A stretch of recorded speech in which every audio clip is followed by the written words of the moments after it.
Hello, everybody. Welcome to this week's episode of the Inner Shift Podcast. Today, it's just Jesse and I talking, but we're going to talk about something that I think is really important today. And I think it's easing back in after you've taken time off or just beginning training. So, I wanted to talk about this today because it ties in really nicely to the holiday season. So, maybe you were working out consistently beforehand, you had the holiday stint where you were eating more meals, you were missing your workouts, you fell out of routine, and maybe you're having trouble getting back into routine. Or you're trying to just jump back in. So, I figured it'd be a good talking point today for a lot of people just getting back into the routine, and maybe even they've set some goals that they want to work towards in 2025. Yeah, absolutely. It's very difficult to come back from a break or to even get started.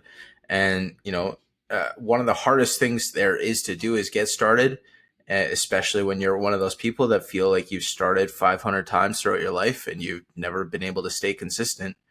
Well, that doesn't mean that the 501th time isn't going to work. You still have to keep trying. Yeah. No, I agree for sure. And I think a lot of people get discouraged really easily, but I think a piece of advice that I'm sure you'll agree on too is start small. Um, a, 100%. Yeah. a lot of people, what they do is they try to just like change everything all at once. And it's the same thing with trying to get back into the swing of things as well, too, right? They could be not working out at all. They could be not hitting their step count goal. They could be eating no meal prep foods or anything. But then all of a sudden they're like, I want to meal prep. I want to hit my 5 workouts a week again. I want to be doing everything. And like, I'm all for routine and I'm all for getting back into the swing of things too. But I do think that if we're trying to change too much at once, it can be discouraging and it can be a little bit one of those things where it can create friction for people. Yeah, especially when you kind of set standards for yourself based off of your whatever your past self might have done. Like you just mentioned, you want to get back in 5 days in the gym again, as in you've done that before, so you have that expectation for yourself. Just because that's what you were doing before and you were capable of it doesn't mean that you have to do it again now. And the same thing can be said for diet habits. Like, you know, one day you go to McDonald's and you get yourself a Big Mac meal, and then the Hmm. next day you go and you kind of have a sweet tooth that day, so you get yourself a Big Mac meal and an apple pie. And then the next day you go, well, you also want a sweet, you want something cold, so you get a Big Mac and apple pie and a milkshake. Now every time you go, your standard is that order. That's what you're getting every time because that's what your brain is used to. Yeah. So just because you have that standard doesn't mean you can't break it. Yeah, no, of course. And I think that's a good talking point as well too, because it is possible to make these changes. I feel like for a lot of people it's quite a mental struggle. And oftentimes there's a lot of internal conflict. And I feel like that's usually the issue is people are conflicting with what they believe they need, but at the same time trying to do things that they feel are almost too challenging and almost out of their control. And I think that's what causes a lot of the friction and creates a lot of issues for them is that they're trying to do something that they feel like is a little bit advanced for what they're where they're currently at. So I think a good piece of advice just for somebody who's getting back into the routine or somebody who's like, let's say they're fresh into training, is like we said before, just start small. Start doing things that you can add into your routine, but not necessarily take things away right off the bat. So if you're already like just trying to get back into the gym, right? It's like, okay, well, looking at your schedule and being honest with yourself, right? Okay, well, if I'm going no times a week right now, what can I start doing that's sustainable, right? Okay, well, let's start going twice a week. Is twice a week where you want to be forever? Probably not, but twice a week is better than not going at all, right? And then as far as 100%. as far as time frame goes, what's feasible with your schedule, right? What do you do for work? What's your occupation like? Is it a very physically demanding job? Is it very sedentary? That'll dictate what you're doing as well. But at the same time, start small. Maybe they're 45-minute workouts to begin with, but it's still 45-minute workouts that you weren't doing before, which I think is like really important to focus on, even though the duration of these workouts aren't maybe where you would envision them being long term. It's still going to be leaps and bounds more than what you were doing prior, and at least you're making progress towards where you want to be. 100%. Not to mention, you're also going to make adherence a lot easier. And when you're in a mindset of adherence, it becomes easier to do in all aspects of life. Like the easier you make it on yourself to stay in routine, the easier it'll be to be in that routine. Yeah.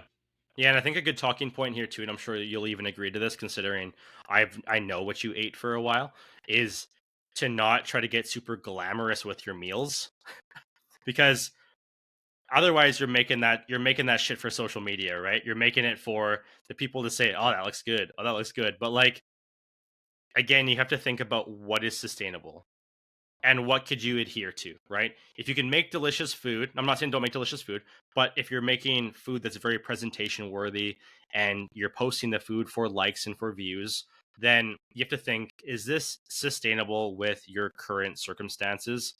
If not, then sometimes simplicity is the key, right? Like for myself too, like I eat pretty much the same foods. Again, like I'm a creature of habit, so for me it works as well.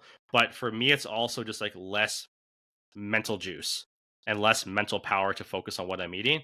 But that's why I'm able to adhere to it and stick to it though, is because it is the same thing. It's predictable for me, but also the same time as well. I know that it's easy to prep. So if I'm not prepping the food, it's almost like, well, it's really easy to prep this food. So why am I not? And I could almost challenge myself a little bit too and force myself to commit to prepping, going out and actually doing what I'm saying that I'm going to be doing.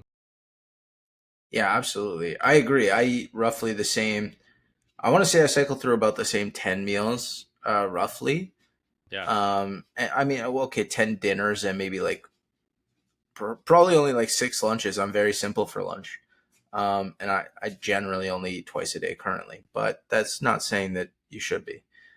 Um, yeah, and I find that repeating those same foods allows me to take out a lot of the guesswork, but it also allows me to not feel the need to be counting calories because all of these meals are within that same range of calories. All of my lunches are all within the same range of calories. So I know that when I'm eating like within my food limits or like within what I generally have, then I know Yeah. that I'm in a deficit without doing that math or even caring.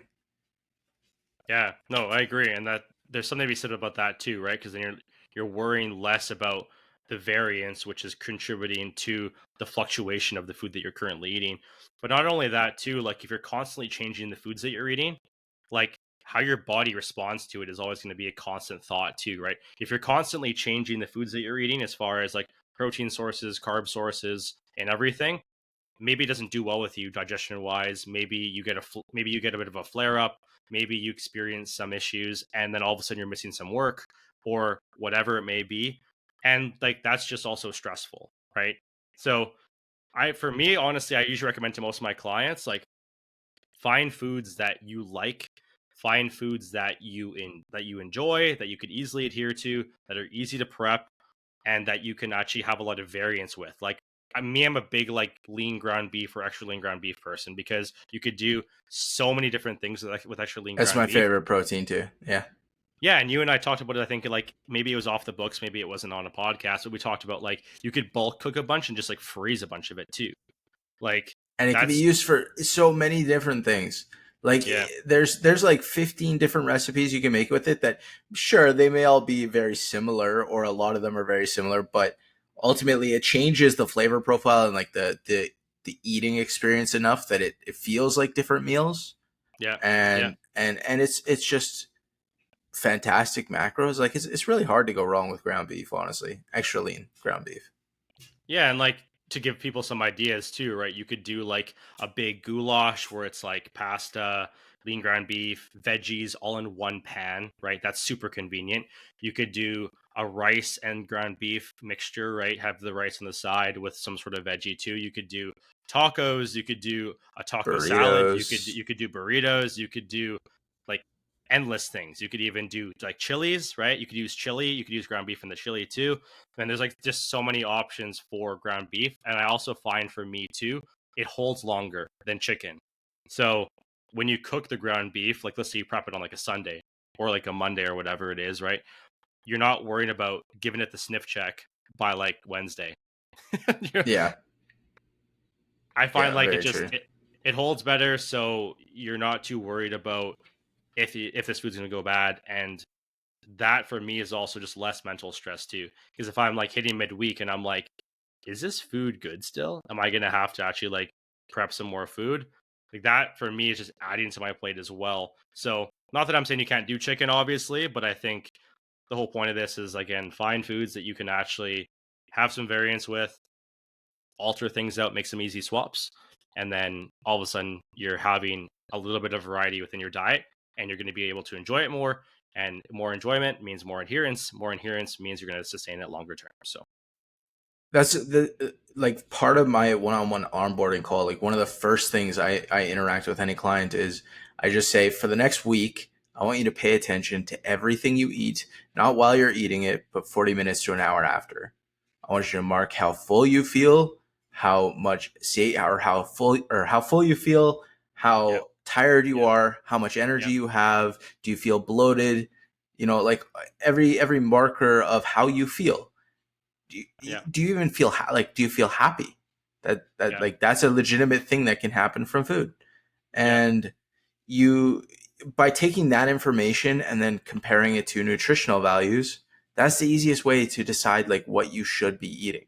At the end of yep, the day, like eh, foods that make you feel good, those are the ones you should be consuming. And most people don't think about that stuff because they're worried about whatever the dopamine rush is saying, right? They don't think yeah. about how their body feels 40 minutes to an hour later. They're thinking about how it feels that the second the food is hitting their tongue. Yeah, and that's why people often resort to Skip the Dishes, Uber Eats, any of Hmm. these things, because it's wildly convenient that you could have this show up at your doorstep when you're getting home from work and you're not having to cook anything. But like you mentioned, how are you feeling after the meal? Not during, because during, obviously, you're going to be feeling probably pretty good, right? But then once you've let it digest, you've given yourself some time, then you're going to truly feel everything. But then also the next morning, right? If you have that meal later on in the day, how are you feeling the morning after, right? How does your Hmm. body respond to having that kind of food, that excess amount of food, that late in the day, too, right? And that's all important things to track down and keep in mind when you're trying to be more aware of the food choices that you're making.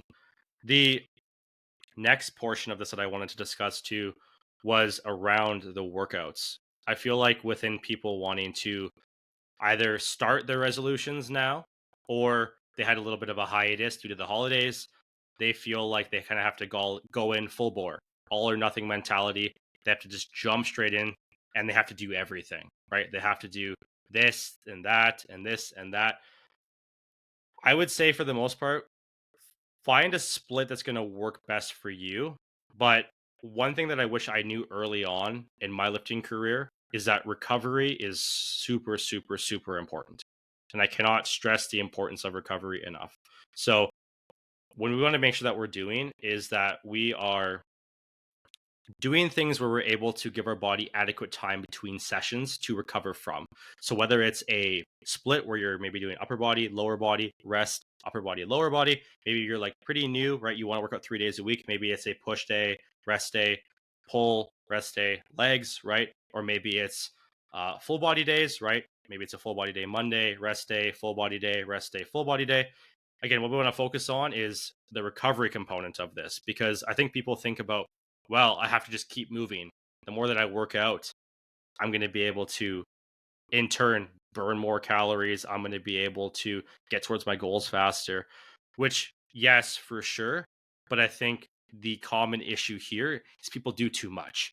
And from speaking from experience, right? I've been that guy that was working out 6 days a week, that gave myself a rest day, air quoted sometimes, but I'd present with elbow pain, knee pain, hip pain because my body wasn't recovering properly.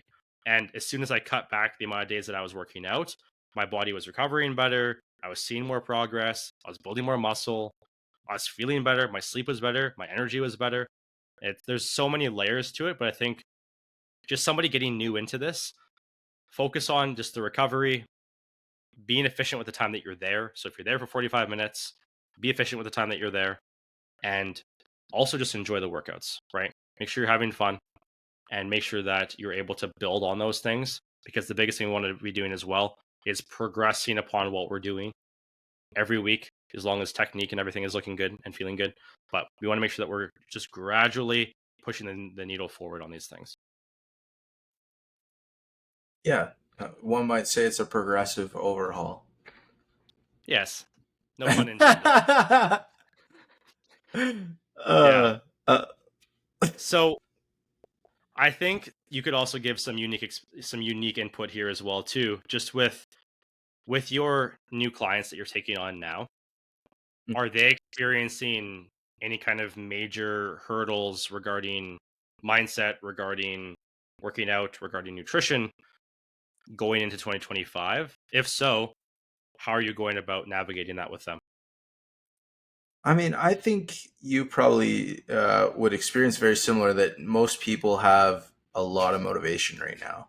So I don't think that that's, right now is probably not the time that people are really struggling with that. When they're going to struggle with it is, January 18th, January 27th. That's when people are going to start to, they have that early on motivation right now where they're like, oh yeah, I can go to the gym 6 times a week, let's go, I got this. And they have that motivation right now, and you can't really rely on that, right? Long term, you can't rely on it. You have to Yeah. find what's sustainable for you, and that's important. And that's why most good coaches, if you go to any good coach and you're like, yeah, I haven't been in the gym for a year and I'm just looking to get back into it. And then when they ask you how many days you want to go, if you say 6, every good coach out there is going to say, well, let's maybe start at 4. Like it Mhm. generally speaking, I understand that you want to hit the ground running. That's awesome. But let's chill it out a little bit. Yeah. Yeah, no, for sure. And I think you mentioned a good point there about motivation too. And I kind of want to like dive into that a little bit more as well. I feel like motivation is very extrinsically driven. So it's very driven by the environment, by the people that we're around, by the time of the year, right? By certain 2025. social media people. Yeah, for sure. And 2025, indicates a new year, right? Like it's a new calendar year. So for a lot of people, that signifies a new start. It's a fresh start Hmm. for them. And within that, they have big goals and big ambitions. And like, I love that, right? I'm all for people wanting to be active. So let me just, you know, put that out there first. But I do think that, specific goals require specific actions, which I've discussed on many podcasts before. But within motivation, you have to remember that discipline will be one of those things that's keeping you consistent, right? Because discipline is going to be tied into more intrinsic things, not extrinsic things.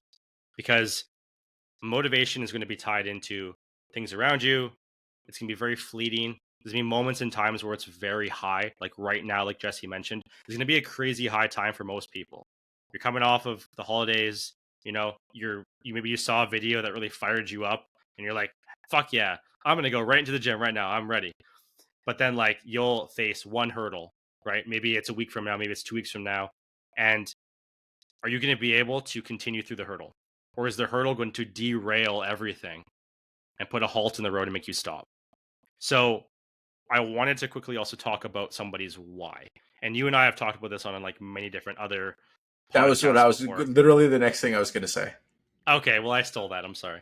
That's Um, okay. I think a strong why ties into somebody's discipline, but it can also tie into somebody's motivation too, because a strong enough It's why both.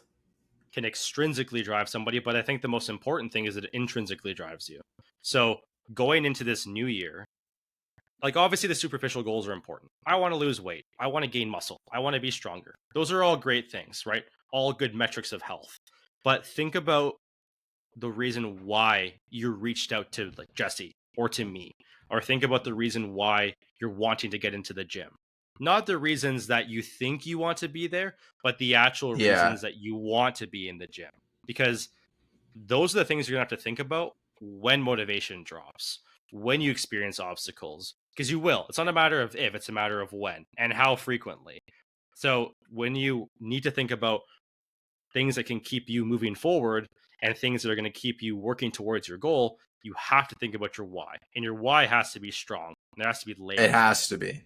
And that's why, like, I'm sure you know this feeling when you have like an intro to a client and you ask them why they want to lose weight, and their answer is like, I just want to be able to play with my grandkids.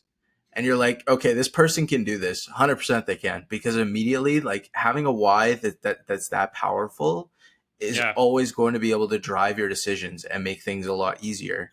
So when, if you don't have that thought in your head of why like why this is important to you, you need to know why it's important to you. Because the people that say I want to lose weight so that I can look good, like that's not forever. It never will be. No.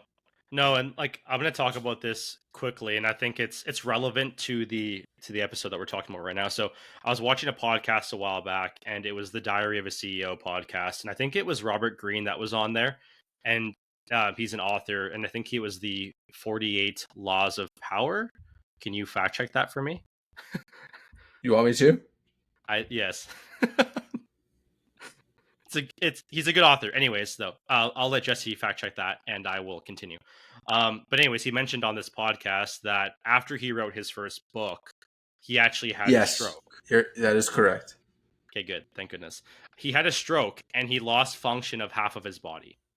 So this kind of ties in very nicely to what we're talking about here, right? Your body could be very temporary, and your life could drastically change in an unforeseen way almost as soon as possible or in the future, whatever. But like for him, like having a stroke and losing half of your function, like that's something that he obviously didn't foresee coming, but his life drastically changed, and in turn his body drastically changed because of that. So even like Jesse said, maybe you're working out for your body, but and God forbid something happens like that to this person listening to this podcast.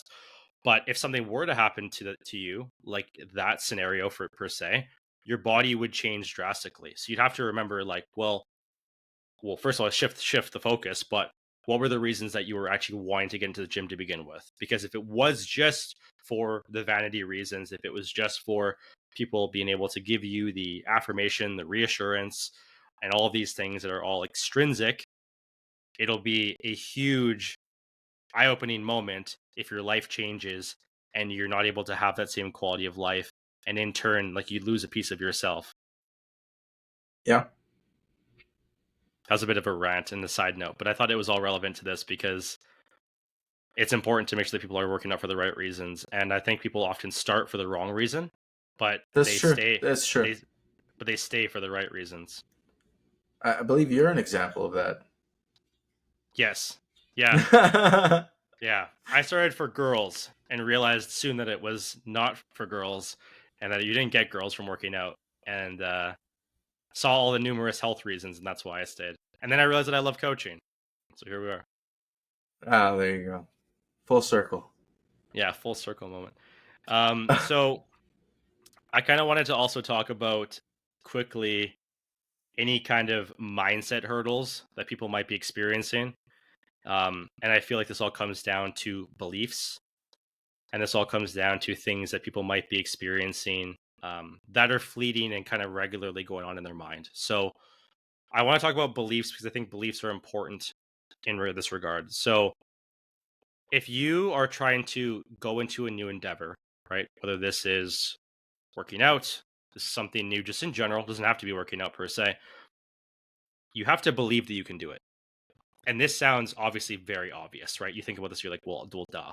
But if you're going into something new and you don't truly believe that you can change, it'll be exceptionally hard to change. And this could just be that you're living your life accordingly based off of your old beliefs, old narratives that you used to tell yourself that you identified with, right? Maybe you identify as somebody that can't change, you identify as somebody that has trouble doing these new things, or maybe you identify as somebody that has trouble facing adversity or has trouble sticking to something, right?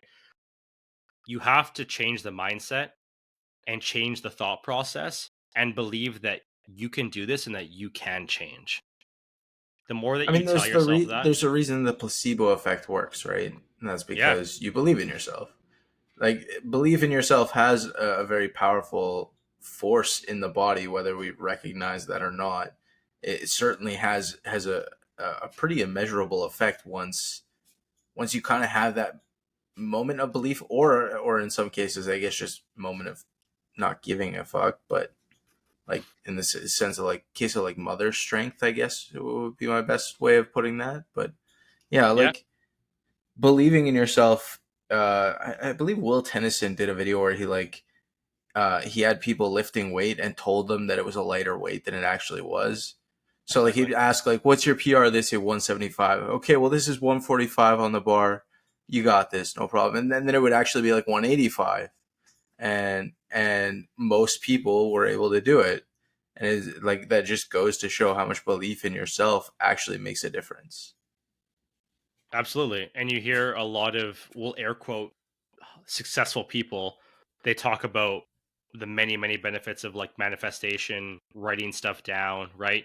And regularly reading these things over, right? Because the more that you can read it, reinforce it, and in turn believe it, the more likely that it'll actually happen for you because your actions will actually be aligning with that, right? If you're believing in old beliefs and old narratives, it's likely that your actions daily, weekly, monthly will be aligning with these old beliefs and not with these new beliefs that you need.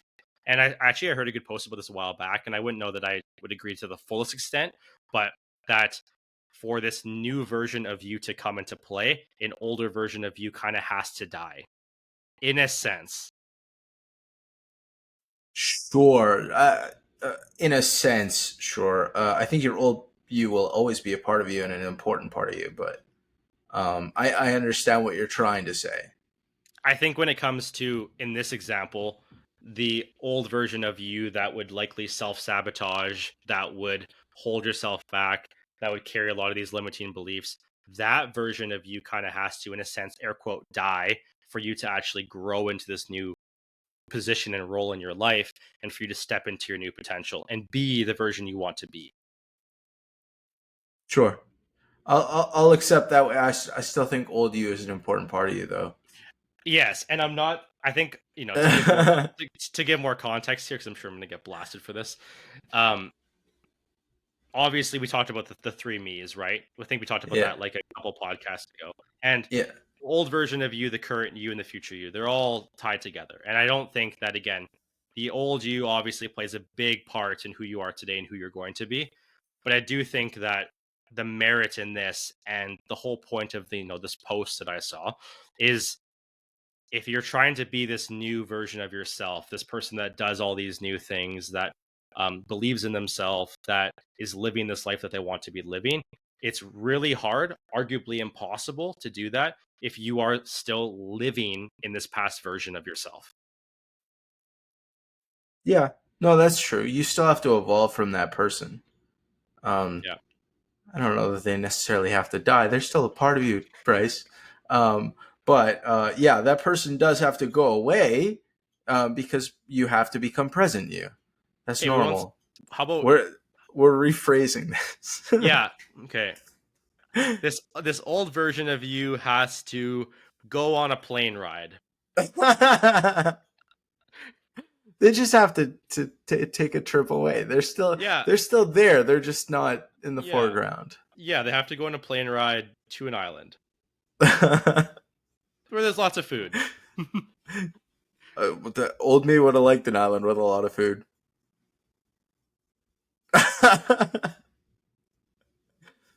My dog is going berserk, so I'm going to let Jesse talk for a bit. Okay. What are we talking about today, chat? You know what? Okay. Today I booked a flight to go to Florida in March to do an in-person consult with my surgeon. I'm very excited. That's going to be fun. Um, your flights for April, end of April, yeah. The surgery is end of April. Now I'm gonna go in the end of March to do like an in person consult with him where I can like actually discuss the plan. He's gonna show me like on my skin what's being cut, where this incisions will go, all that sort of stuff. And then plus I get to go to Florida. That'll be pretty fun. Yeah, I mean, you could obviously have worse places that you have to go. Yeah, exactly. Although part of me for the recovery part in April, they recommend that you sleep in a recliner. How the hell am I supposed to get a recliner at a hotel? Yeah, I think you mentioned that on the other podcast. I don't know how that's going to be a thing. It's actually since they told me that it's been bugging me. I don't I don't know how you do that. Yeah. Chat. If anybody hears this, please DM me what I should do.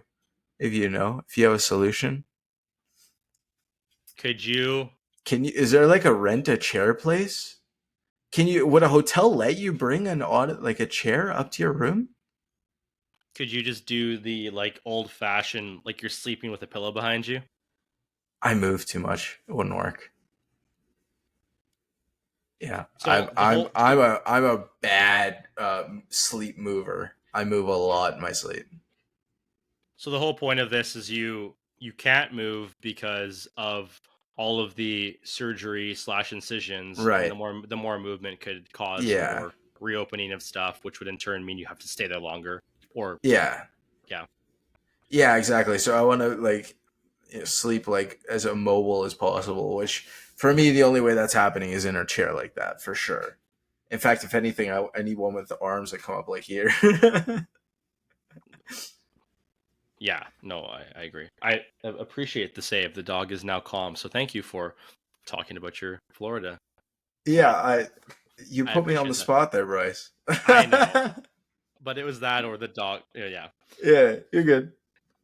Um, I think that's pretty much it for this one, guys. I just wanted to like do a shorter one today, get across some really important points that I think are very essential, whether you are brand new to training or maybe you are somebody who's a little bit more experienced, maybe like an intermediate level, and the holidays kind of derailed you.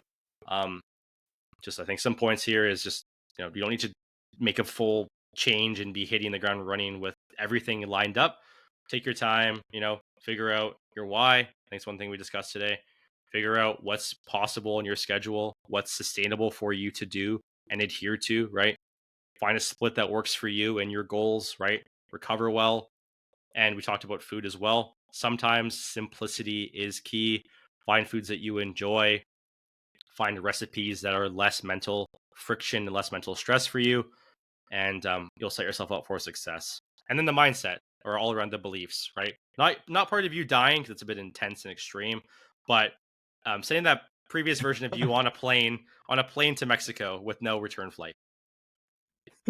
uh, yeah. Uh, See you, old me. I guess. He's Have a on a good beach flight. somewhere. He's on a beach somewhere. What He's you were retired. You can't. Yeah, you can't. You can't fault the guy. You just need a little retirement. You're like you're gonna take a permanent exit of work forever. Yeah. Yeah, but you did a good job. Thank you. See, that's what I'm talking about. You don't kill him off. You give him a nice retirement. Yeah, you know what? This isn't an action movie. That's a good point. This is Canada. All right, guys. Thank you so much for tuning in to this one. We hope that you got some big takeaways here. Comment or message us the big takeaways. We'd love to hear them. And if you guys have any suggestions or ideas for podcasts that we should do, guests we should have on, or even topics that you'd like to hear us discuss, we'd love to hear it. So message me or Jesse on socials and let's make it happen. Yeah, great talk. See you guys next time.